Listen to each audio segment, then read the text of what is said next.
Now, if you're someone that doesn't like the pill-shaped cutouts or the front hole punch cutout or the notches, and you want a flagship spec Android phone without any of that nonsense, just a full screen experience, there are still a few phones out there. This is one of them. This is the NEX 3S 5G. So it's an updated refresh of the NEX 3 5G with now the Snapdragon 865. So is it a good phone? Is it a phone I can recommend? Let's find out in this full in-depth review. So a nice presentation here of the phone and its accessories in the box, as I'll quickly show you. So it's the same charger as last year, 44 watts. It will fully charge the phone in my testing in 1 hour and 5 minutes from completely flat. We've got some headphones there too. These are 3.5mm ones, so we still have a 3.5mm headphone jack. And if you remove the phone, right here underneath, you will find we do also have an included hard case. And just to briefly show you here, the case on the phone does offer reasonable protection. I mean, the camera is protected, the back of those cameras, and we've got enough protection there for the bottom and the top. The sides are exposed for that waterfall screen that they really want to show off. So the build quality and the design of this phone, I do actually like. It's a high quality build, and it is a heavy phone, so this is not going to be for everyone. It's big, okay? It is a 6.89-inch phone, and it does weigh 220 grams and is 9.4 millimeters thick. That's not including our camera, which you can see does stick out a little bit. That then bumps it up to 9.6. And we do have those waterfall edges. The curvature to this glass means we don't actually have hardware buttons. So on the right-hand side, it's just all touch. Now the main touch button in the middle does have a texture to it. There's a small ridge, so you can easily find that with your thumb, and it's not a problem for me to get to that, as you can see right now, to lock and unlock that. Now there is an inbuilt fingerprint reader, which I will quickly demonstrate. So tapping that, it unlocks and will take approximately about a second. I don't find it to be particularly reliable. There is face unlocking as well with that pop-up camera. Here you can see it in action. So this is a 16 megapixel front-facing camera. And then the cameras on the rear, we've got a 64 megapixel main sensor with an f1.8 aperture, 13 megapixel ultra wide, which is f2.2, and then I believe an f2.4 portrait 2x optical camera, which is also 13 megapixels. There's a flash on the back, which looks like it does house a dual tone flash there as well. Down the bottom, we've got a Type-C port, and we do have a loudspeaker. The antenna lines you can just make out there, and a microphone. Now the SIM tray takes 2 nano SIMs only. There's a rubber gasket around it. Up the top, you can see that's where that pop-up camera is. And yes, yay, 3.5mm headphone jack as mentioned. Now earpiece is interesting. The earpiece is actually just above that front-facing camera module. Now there is a flash next to it. If you're wondering if that was an ultra-wide or depth sensor, no. It's just a front-facing flash and then the earpiece above it. Sadly, it doesn't double as a secondary loudspeaker. So we have a large display on this. Super AMOLED Full HD Plus 6.89 inches. And it does look pretty good, okay? Out of the box calibration definitely has a bluish tint to it. More on that later. And I've noticed too that the curvature, you can see a bit of color shifting. Now this waterfall display to me, the waterfall displays in general, just like the Mate 30 Pro that I reviewed, I find it to be over the top. I don't find it that practical. Now, what about accidental touches with this one? The software does a reasonably good job of getting rid of that, and you're not really going to run into too much of an issue with that, I find. So we've got no cutout here for a notch for the front-facing camera because it's a pop-up. That's one thing I really do like. The top and bottom bezels, they are not the smallest, and the touch response is good, but this is just a 60 Hz panel, touch response as well, the touch digitizer running at 60, so it's nothing amazing. Now the camera is about 2.4, a little off. I'll just go into the settings here to display to show you that we've got eye protection mode, dark mode is there, and this too as well with your colors, very important. So in the standard mode, I noticed I've actually adjusted it right here to be a little bit warmer, very blue tint to it, but when you put that in the normal mode, that to me is a little bit more acceptable. So the maximum brightness being over 600 nits means you can see it in direct sunlight. As you can see here, it's legible, you can make out and do things in direct sunlight, so that's good. So all up, for a Super AMOLED panel, I think it's decent. They just need to work on that calibration out of the box, but you can fix that yourself. This phone has a skin on it, Fun Touch, and I've never been a fan of Fun Touch OS. This is version 10 with Android 10. And okay, Chinese ROM means we're going to have a bit of Chinese in there. Now, it does support multi-languages. It doesn't come, of course, with Google Play installed. But you can see I do have it set up, and it is running fine. You just need to find and use one of those Google Play installers, version 3, and it's going to work good. Now, the gestures, you can see swiping back there, that was my fault, but it does actually work quite good, the full screen gestures. No issues with that. Now, because it is a Chinese ROM, you're going to have to contend with a few things that I cannot seem to be able to disable. And this is if you swipe down, you get the Chinese search. If you then swipe over to the left here, you're going to have this all in Chinese as well, which is a little annoying. And then, okay, notifications, they pop up. You sometimes see some things in Chinese, but that can be fixed and disabled. It does have NFC. There's a lot of toggles in there, a lot of different modes and options. Now, a couple of things that this phone doesn't support. Well, one of them is video out via the Type-C port. It's just USB 2 spec, so no video there with that. And everything else is there. You can customize it. There's a lot of different settings in there. Now, they've got Jovi, their own assistant, and that is no use to us because it's all Chinese. And sometimes when you want to install third-party apps, it will actually force you and want you to log into Vivo's account, which is rather annoying. But the performance of it, very good, and multitasking is not bad either. So at the time of this review, I am on the latest firmware. There was a 150 megabyte update that I downloaded and installed. Now, when you get it, you're not going to have, as mentioned, Google Play. That's right there because that's after it was installed, and Gboard. There are some bloatware applications and there are some system apps on there that you just cannot remove or get rid of. And these are Vivo things that you, again, have to contend with. And you'll get used to it. You can hide them and put them away.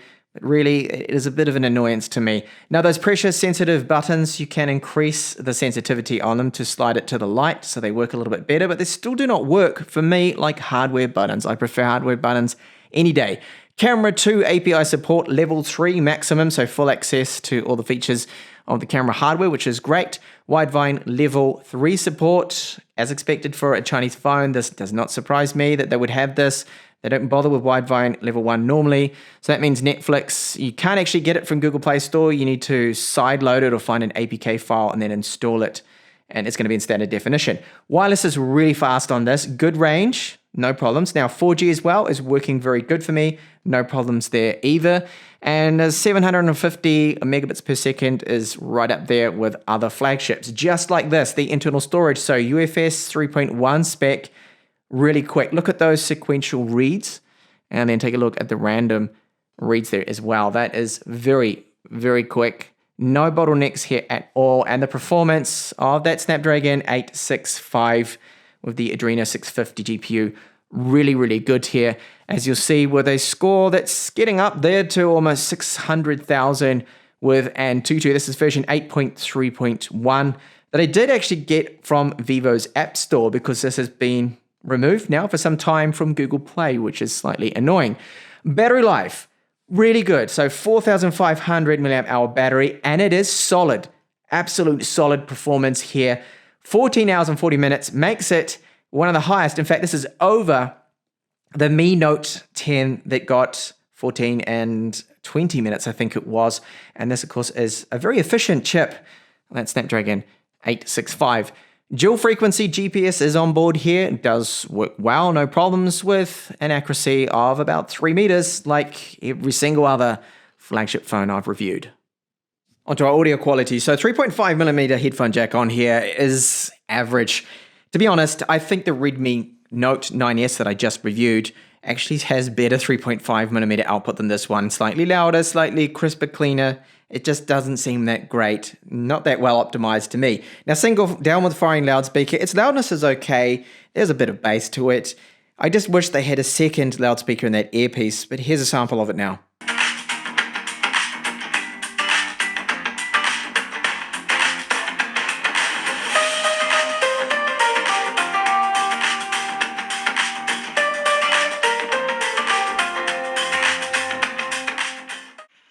Now, the gaming performance for a 60Hz screen is as expected. It's as smooth as it can be. I'm not seeing any caching or loading stutters. This game right here that I'm testing out is Shadowgun Legends.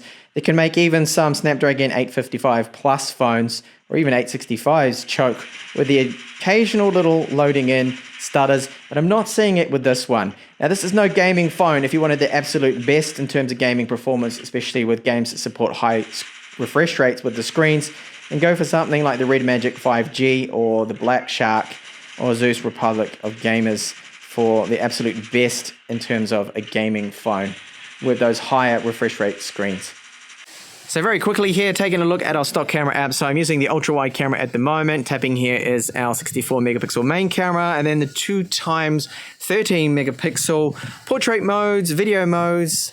But really with these cameras, I am quite disappointed in Vivo. The optimization, the video quality, portraits, night shots as well are just not good. But let me know in the comments after seeing these samples, what do you think? Is this flagship quality photography from this phone? And video quality? I don't think it is, but here's those samples.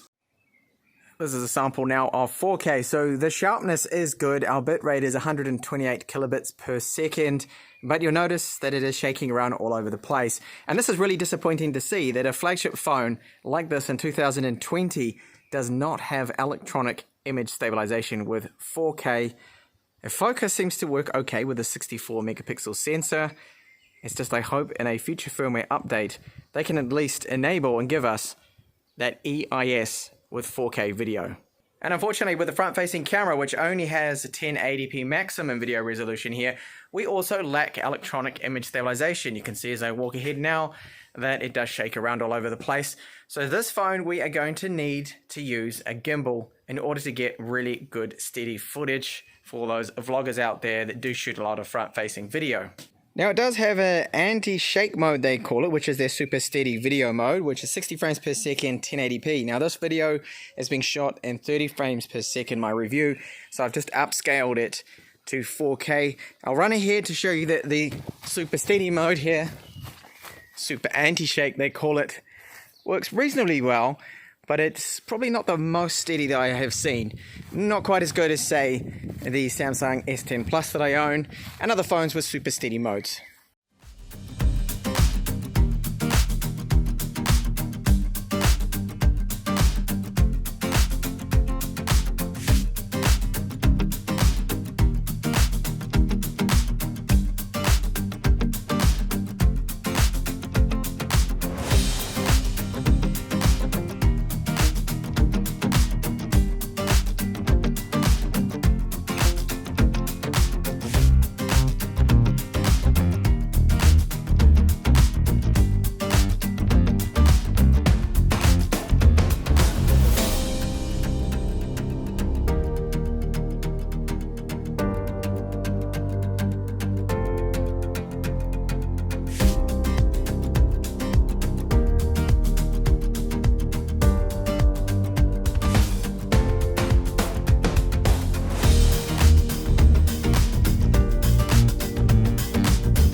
So this is the phone that I really wanted to like. It does have amazing performance, a very good build quality to it. It is heavy, it is a large phone, but I like the full screen experience. Once you calibrate the display, just tweak up the warmness of it. It's very cool white out of the box.